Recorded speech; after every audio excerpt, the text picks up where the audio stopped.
어느 순간인가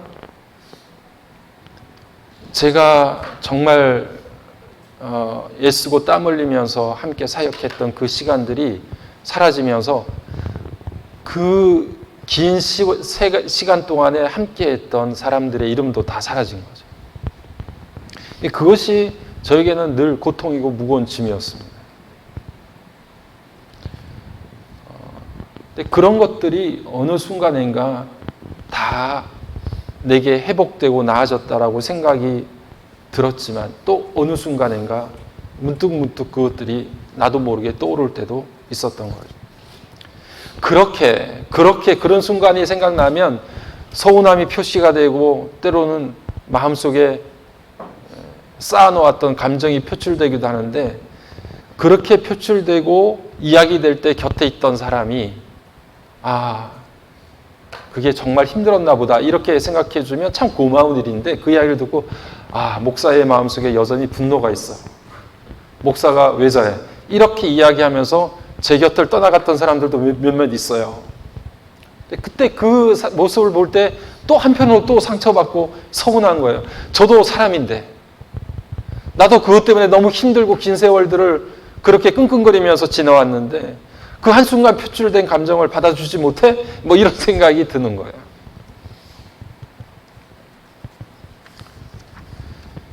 그렇게 시간들이 지나가면서 지난주에 우리가 말씀을 봤던 그 이사야서의 말씀이 제게 계속해서 울려왔습니다. 광야? 사막? 너 거기에 있다고 야단 떨지 말고 지금 당장 그곳에서 주의 길을 준비해라.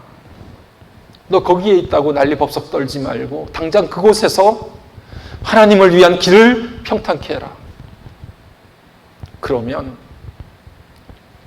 골짜기들이 메워지고 높은 언덕들이 낮아지게 되고 거친 들판들이 평탄케 되는 것을 너희가 보게 되리라. 여러분, 그 일들이 어디에서 일어납니까? 젖과 꿀이 흐르는 가나안 땅에서 일어납니까? 안 그렇습니다. 우리가 광야라고 이야기하고 사막이라고 이야기했던, 거친 땅이라고 이야기했던 그곳에서 모든 것들이 평탄케 되는 역사를 너희가 눈으로 목격하게 될 것이고, 그곳에서 주의 영광이 나타나게 될 것인데 모든 육체가 그 영광을 보게 될 것이라. 할렐루야. 그런 일들이 일어난다는 거예요.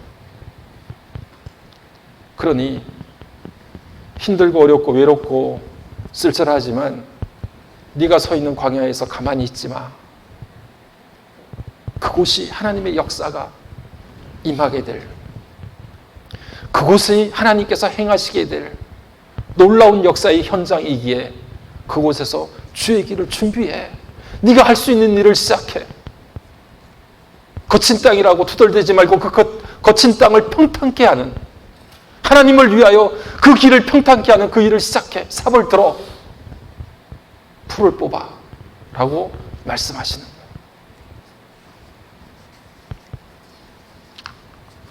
오늘 여러분, 우리가 1박 2일의 짧은 수련회에 참여했지만 우리가 이 짧은 시간 동안 할 수 있는 일은 없습니다.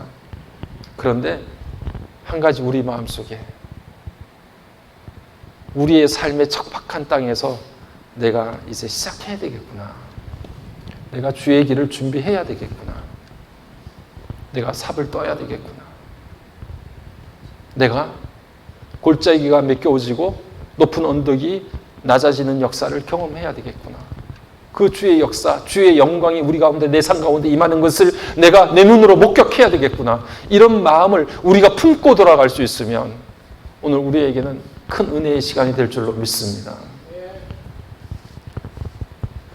우리나라 최초의 싱어송라이터라고 할 수 있는 김민기에 대해서 제가 조금 이야기를 하려고 하는데, 조금 이야기가 장황하더라도 여러분 귀를 기울여 주셨으면 좋겠어요. 김민기라고 하는 사람이 있는데 아마 여러분들 가운데 모르시는 분들이 많이 있을 겁니다. 이 사람이 대학로에다가 학전이라고 하는 무대를 만들어 놓고 무명의 배우들을 배울학 받전자 모짜리를 만들어서 누구든지 이곳에서 배움을 얻어서 좋은 연기자 또 좋은 배우가 될 수 있도록 만드는 일을 해야 되겠다고 생각해서 학전이라고 하는 곳을 만들었어요. 90년 초에 이 학전을 만들어서 30년 이상 운영을 했는데, 물론 이제 김민기는 얼마 전 이제 작고를 했죠. 그런데 그곳에서 이 학전을 운영할 때 사실 90년 초에 연극계에서 계약서를 쓰는 일은 아무도 하지 않았습니다.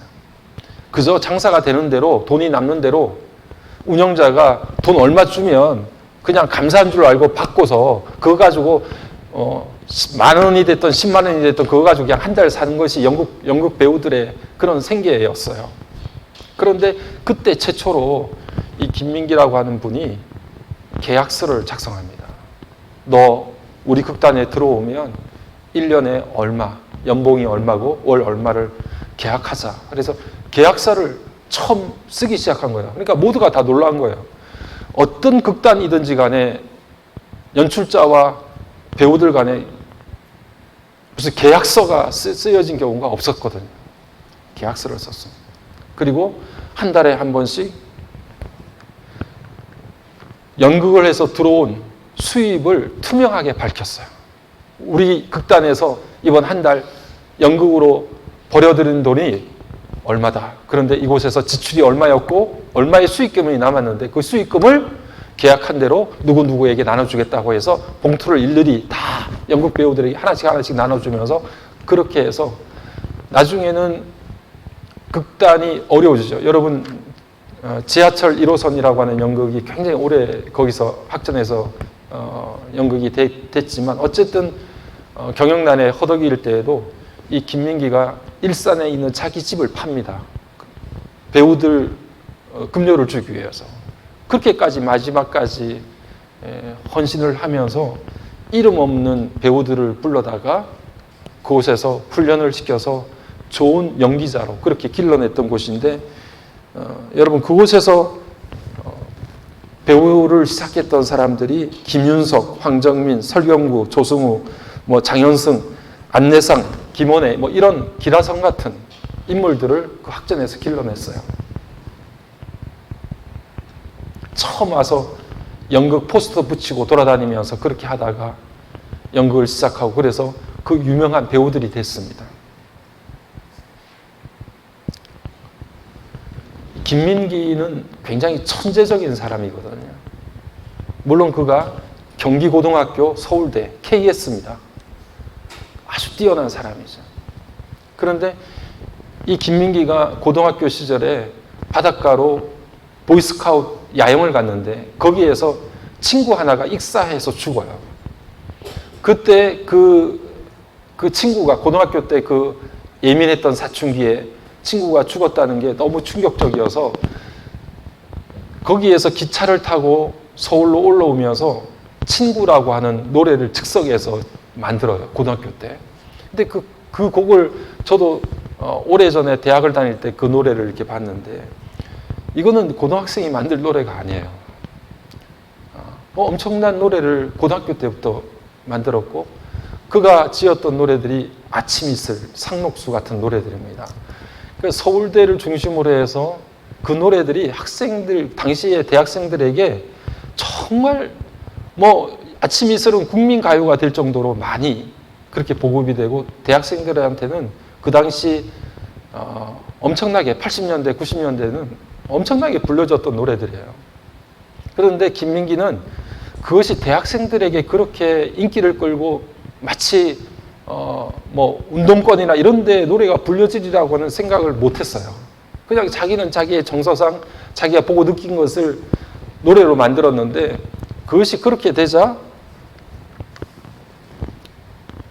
이 김민기가 많이 끌려다녔습니다. 고문도 많이 당하고. 자기는 그렇게 만든 노래가 아닌데 학생들이 갔다가 부르다 보니 그것이 마치 자기가 뒤에서 조종을 하는 것처럼 여겨져가지고 고문도 많이 당하고 많이 어려움을 겪었어요. 그런데 더 놀라운 거는 제가 그 김민기의 이야기를 보면서 후배들에게 하는 이야기가 그렇게 사람들을 끌고 가서 고문을 시키고 때리고 폭행을 하는 그 사람들 너무 미워하지 말라고. 자기는 고문당할 때 마음속에 한 구석에 어떤 생각이 들었냐 하면 나를 때리고 고문하는 저 사람들한테 미안한 생각이 들더라는 거야. 왜? 나 때문에 저 사람들이 죄를 짓는구나. 나 때문에 저 사람들이 못할 짓을 하는구나 하는 생각이 들어서 자기는 맞으면서 고문을 당하면서도 미안한 생각이 들더라는 거예요. 그게 김민기 심성이었어요. 그런데 그렇게 하면서 나중에 후배들이나 주변 사람들에게 이야기하기를 어떤 이야기를 하느냐? 그 사람들을 너무 미워하지 마. 너무 미워하고 너무 증오하게 되면 그 사람과 똑같이 된다. 이 이야기를 했다는 거예요. 그런데 이게 저는 정말 놀라운 일이라고 생각해요. 왜냐하면 우리 주변에 정말 없어져야 되고 손가락질 받아야 될 사람들을 너무 미워하고 증오하다가 그 사람과 똑같이 되는 사람들이 그런 케이스들이 있어요. 그러니까 김민기는 절대로 그 사람들을 너무 미워하지 말라. 너무 증오하지 마. 너무 증오하고 분노하면 그 사람과 같이 똑같이. 제가 이 한마디를 여러분들이 하기 위해서 지금 김민기 이야기를 계속해서 하는데, 이 김민기가 그렇게 극단 학전을 운영하면서 배우들을 길러내는데 그 배우들을 어떻게 불렀느냐 면 앞것이라고 불렀어. 앞것. 그리고 자기는 그 앞것들 뒤에서 그들이 앞에서 잘 하도록 돕는 뒷것이라고 불렀어요. 자기가 연출을 하고 모든 운영을 다 하는데 자기는 뒷것이고 무대에서 나와서 연기를 하는 배우들을 앞것이라고 불렀어요. 그래서 자기는 절대로 앞에 서지를 않았어요. 보이지 않는 뒷것에 서서 배우들이 잘 연기할 수 있도록 물신양면으로 지원하는 일을 했습니다. 자기가 만든 노래도 자기가 직접 노래를 부른 적이 없어요. 노래는 앞것들이 해야지 뒷것이 해야 될 일은 아니다고 해서 자기 노래도 자기가 잘 부르지를 않았어요. 이 말씀을 제가 드리는 이유는 여러분, 우리 하나님께서 앞에 계셔야 되고 우리는 뒷것이 돼야 돼요. 나 아닌 누군가가 앞것이 돼야 되고 우리는 뒷것이 돼야 돼요. 이번 수련의 주제가 뭐라고요? 당신이 먼저입니다. 당신이 앞것이 되어주세요. 저는 뒷것이 되겠습니다. 김민기의 일생이 그거였어요. 누군가를 세워줘서 이름 없는 사람들을 길러내서 그들의 삶을 살아갈 수 있도록 만들어주는, 예수 안 믿어도 이런 인생관을 가지고 사는 사람들이 있다는 말이죠. 그런데 우리가 적어도 하나님을 알고 하나님의 백성으로 이 땅을 살아가는데,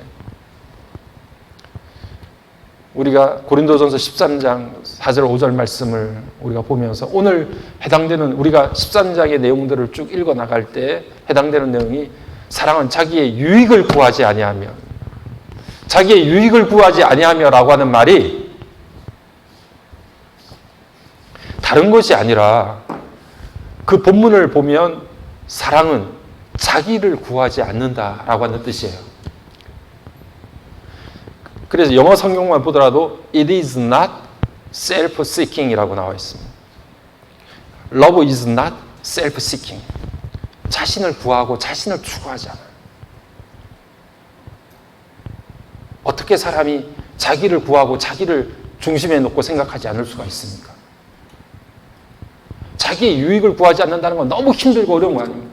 여러분, 어제 우리 공동체 훈련하면서 했던 것 중에서 딱지치기 기억나세요? 예? 어제 딱지치기 하니까 옛날 생각 나시죠? 야, 참. 그 사이에 우리 김홍인 목사님은 머리를 써가지고 딱지를 2배로 접어가지고 이렇게 두꺼운 딱지를 만들어가지고 한 번 치면 빵빵 소리가 나, 막. 야. 근데 딱지치기를 해보니까 어때요? 종이로 그냥 이렇게 접은 딱지인데 하나 잃으니까 기분이 좋아요, 나빠요? 야, 하나 잃으니까 아주 살점이 떨어져 나가는 것처럼 속이 상해. 예? 그게 딱지가 뭐라고? 예? 그래, 여러분, 옛날 생각해보세요. 딱지치기, 구슬치기 하다가 동네에서 딱지 다 잃어버리고 구슬 다 잃어버리면 막 엉엉 울면서 집에 가고 그랬잖아요. 예? 그게 뭐라고? 예? 그리고 뭐 저기 창고에 그냥 딱지랑 구슬이 가득하여 있으면 막 배가 부르고 막 그냥 뭐가 된 것 같고. 종이로 접은 딱지 하나만 잃어도 우리는 기분이 굉장히 나빠요. 자기의 유익을 구하지 않는다는 말이 보통 말이 아닙니다, 여러분. 이권이 개입되고 이익이 우리 눈앞에 있으면 그걸 내가 스스로 포기하고 당신 먼저 하세요. You first라고 이야기하는 게 결단코 쉬운 일이 아닙니다. 우리의 심성은 그렇게 길들여지지가 않았습니다. 우리는 본능적으로 내가 중심이 되고 이기적이고 이익을 내가 먼저 챙겨야 되고 이것이 우리의 본성이에요. 그런데 어떻게 자기의 유익을 구하지 않습니까? 그것이 가능한 것은 사랑밖에 없어요. 사랑이 어느 날 우리 가운데 찾아오니까 본능적으로 모두가 내 이익, 내가 잘 되는 것, 내가 더 많이 가지는 것에 대해서 본능적으로 손이 뻗쳐지는데 그것을 슬그머니 거두는 거예요.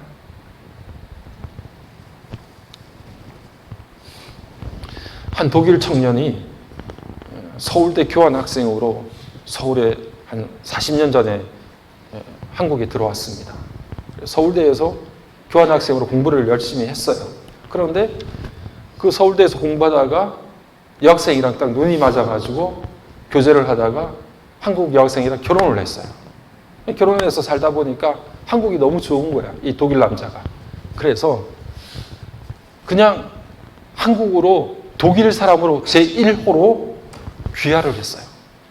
그래서 서울에서 통역하는 일도 하고 뭐 대학 교수 일도 하고 대사관 일도 하고 이렇게 여러 가지 일을 하다가 부인과 함께 저 전라도 땅 남원인가요? 어딘가로 하여튼간 내려가서 시골 생활을 이제 한 지가 십몇 년이 됐어요. 그래서 그 사람 이야기가 이렇게 나오는데 제가 그것을 이렇게 한번 본 적이 있는데 그 시골에서 이 독일 남자가 얼마나 한국말도 물론 한국에 오래 와 있었으니까 한국말 잘하기도 했겠지만 워낙 한국말을 잘해요. 거기에다가 한자도 또 얼마나 많이 아는지를 몰라요. 한자까지 사용하면서 그렇게 이야기를 잘하더라고요. 그런데 그것을 보니까 이 남자가 자기 가훈을 소개를 해주는 거예요. 우리 집 가훈이 있는데 그래서 그 집에 붙어 있는 가훈을 이렇게 보여주는데 그 가훈이 뭐냐 하면 선처 사상을 철저히 이행하자예요. 무슨 사상? 선처 사상을 어떻게 하자고? 철저히 이행하자. 그럼 선처 사상이 뭐냐? 먼저 선자에다가 아내 첫자예요. 그러니까 아내가 먼저야. 아내 먼저 사상을 철저히 이행하자. 이게 가훈이야.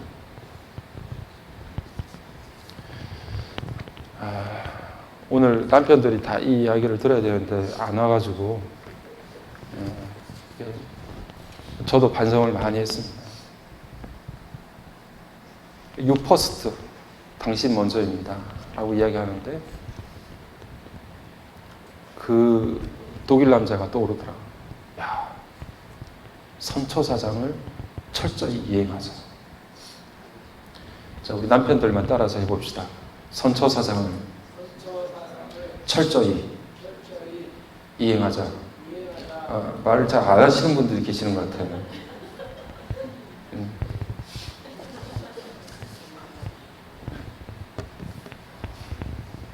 근데 뭐 독일 남자들이 우리랑 문화가 좀 다르기 때문에 그럴 수도 있는데 남자가 다 살림 밥을 삼시세끼를 밥을 다 거의 남자가 해요. 왜냐하면 여자는 한국 여자는 너무 요리 솜씨가 없어. 그러니까 오히려 독일 남자가 더 요리를 잘하는 거야. 근데 그 남자는 어떻게 생각하냐면 잘하는 사람이 하는 게 맞다. 그래서 남자가 밥을 다 하고 밥하는 동안에 여자는 뭐냐면 바깥에서 이렇게 채소하더라고. 기 이렇게 하고. 밥 먹으러 오라면 여자는 밖에서 예 하고서 들어와서 밥 먹어요.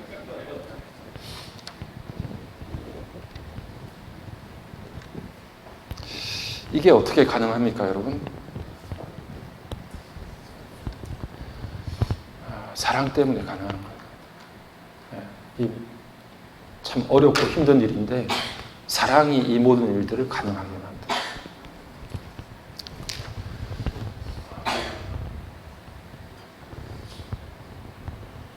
말씀이 우리에게 주라 그리하면 너희에게 주실 것이고 흔들어 후이되어 누르고 흔들어 넘치도록 너희에게 안겨주리라. 누가복음 6장 38절 말씀 그래요. 그러니까 우리가 누군가에게 먼저 베풀고 그에게 먼저입니다라고 이야기할 때 하나님께서 여러분들의 심령과 손길 가운데 후이되어서 누르고 흔들어 넘치도록 안겨주는 역사가 하나님께서 우리에게 허락해 주신다고 약속해 주신 거예요. 우리 주님이 우리 하나님 아버지께서 당신이 먼저입니다 라고 하는 것을 먼저 우리에게 실천해 주신 분이 우리가 믿는 하나님이세요. 여러분 요한일서 4장 9절부터 10절 11절 내용을 쭉 이렇게 내려가 보시면 사랑은 여기 있으니 우리가 하나님을 사랑한 것이 아니고 하나님이 우리를 사랑하사 우리의 죄를 속하시려고 독생자를 화목제물로 보내주셨느니라 라고 말하면서 그러므로 하나님이 우리를 사랑하신 것처럼 우리가 서로를 사랑하는 것이 마땅하도다 이렇게 이야기했어요.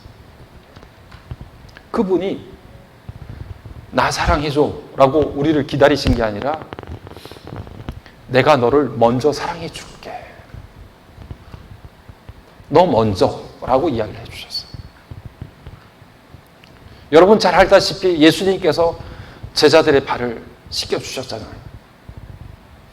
내가 너를 먼저 발을 씻겨줄게.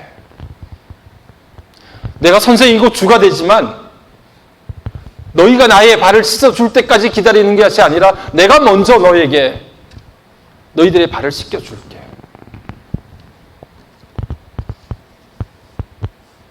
당신이 먼저입니다.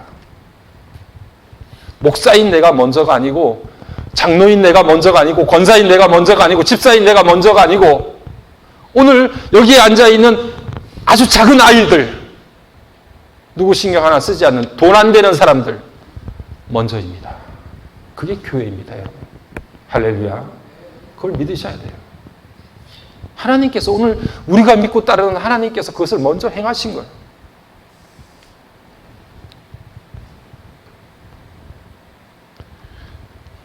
우리에게 당신이 먼저입니다라고 말할 때 여러분 비로소 우리 삶 가운데 참된 행복과 기쁨이 찾아오게 됩니다. 성경 한 군데 우리 마지막 보고 말씀을 마무리하려고 하는데 신명기 1장 33절 말씀을 우리 앞에 보고 한번 같이 읽어보도록 하겠습니다. 신명기 1장 33절 말씀. 그는 너희보다 먼저 그 길을 가시며 장막 칠 곳을 찾으시고 밤에는 불로 낮에는 구름으로 너희가 갈 길을 지시하신 자이시니라. 아멘. 우리 하나님께서 먼저 가셔서 밤에는 불로 낮에는 구름으로 우리의 장막 칠 곳을 미리 살피시고 인도하셨다 그렇게 말씀합니다. 내가 먼저가 아니라 당신이 먼저고 하나님이 먼저고 주님이 먼저인 삶이 오히려 우리 가운데 참된 믿음의 삶, 기쁨의 삶, 복된 삶을 사는 가장 중요한 우리의 삶의 방법입니다. 하나님이 먼저 가셔서 장막 칠 곳을 알아보신대요. 저는 이 구절을 신명기 1장의 이 내용을 보면서 어떤 생각이 들었냐 하면 이 제목을 붙인다고 하면 하나님의 광야 답사예요. 뭐라고요? 하나님의 광야 답사. 여러분, 우리가 작은 모임 하나 가지려고 해도 미리 어딜 갑니까? 답사를 갑니다. 이곳도 우리 신민규 집사님이랑 저가 미리 와서 집사님 만나보고 이곳이 뭐가 필요한지 어떻게 생겼는지 보고 갔습니다. 물론 남자들이 와서 보는 게 그렇죠. 그런데 어쨌든 그래도 답사를 와서 왔다 간단 말이에요. 우리 식구들이 머물 곳인데 어떤지 이것을 확인한단 말이에요. 그런데 여러분, 하물며 하나님께서 이스라엘 백성들이 가야 될 곳들을 미리 가셔서 답사를 해주신대요. 어느 곳에 장막을 쳐야 될지, 어느 곳에 머물러야 될지를 미리 하나님께서 답사를 하신다는 거예요. 사람이 보면 빠진 것도 많고 갔다 와서 몰라서 다시 집사님한테 전화해서 이건 어때요? 물어보지만 전능하신 하나님께서 답사하시고 미리 알아보신다고 하면 완전 무결하지 않겠습니까, 여러분? 내가 가서 내가 결정해서 내가 먼저 가는 것보다도 당신이 먼저입니다. 하나님, 주님이 먼저 있습니다. 라고 우리가 손을 내밀 때 주님께서 미리 가셔서 답사해 주시고 인도해 주신다고 하면 그것이 어떤 장소 문제뿐 아니라 우리가 가야 될 내일의 문제라고 하고 우리의 미래의 문제라고 하면 우리 하나님께서 이미 내일에 가 계셔서 우리가 어디를 가야 될지 어디에 머물러야 될지를 우리 하나님께서 미리 준비하시고 예배해 주신다는 이야기 아닙니까? 오늘 여러분, 그런 우리 삶의 참된 기쁨과 만족을 위해서라도 우리의 안전함을 위해서라도 하나님을 향해서 당신이 먼저입니다. 손을 내밀 수 있는 저와 여러분 되기를 간절히 소망합니다. 그리고 더불어 오늘 우리 공동체 가운데, 가족 가운데, 가정에서 당신이 먼저입니다. 사랑은 자기의 유익을 구하지 않습니다. 본능으로는 안 되지만 하나님 아버지, 오늘 이 시간 성령으로 주의 사랑을 부어주셔서 우리의 본능이 죽고 우리의 영이 살아나서 우리도 누군가를 향해서 사랑하는 가족을 위해서 당신이 먼저야, 당신 먼저, you first 라고 말할 수 있는 우리의 입술과 우리의 심령이 되어질 수 있도록 하나님 인도하여 주옵소서. 오늘 이 시간 그 심령의 역사가 우리 가운데 나타나기를 간절히 소망하면서 우리 함께 하나님 앞에 간절히 기도하겠습니다. 이 시간 우리 말씀 생각하면서 하나님, 오늘 우리에게 정말 당신이 먼저입니다. 하나님이 먼저입니다. 주님이 먼저이십니다. 사랑하는 그 사람이 먼저입니다라고 고백할 수 있는 저희들 될 수 있도록 하나님 붙잡아 주옵소서. 철저히 하나님이 앞에 서시고 우리는 뒷것이 되어질 수 있도록 하나님 인도하여 주시옵소서. 이 시간 우리 하나님 앞에 간절히 기도하겠습니다.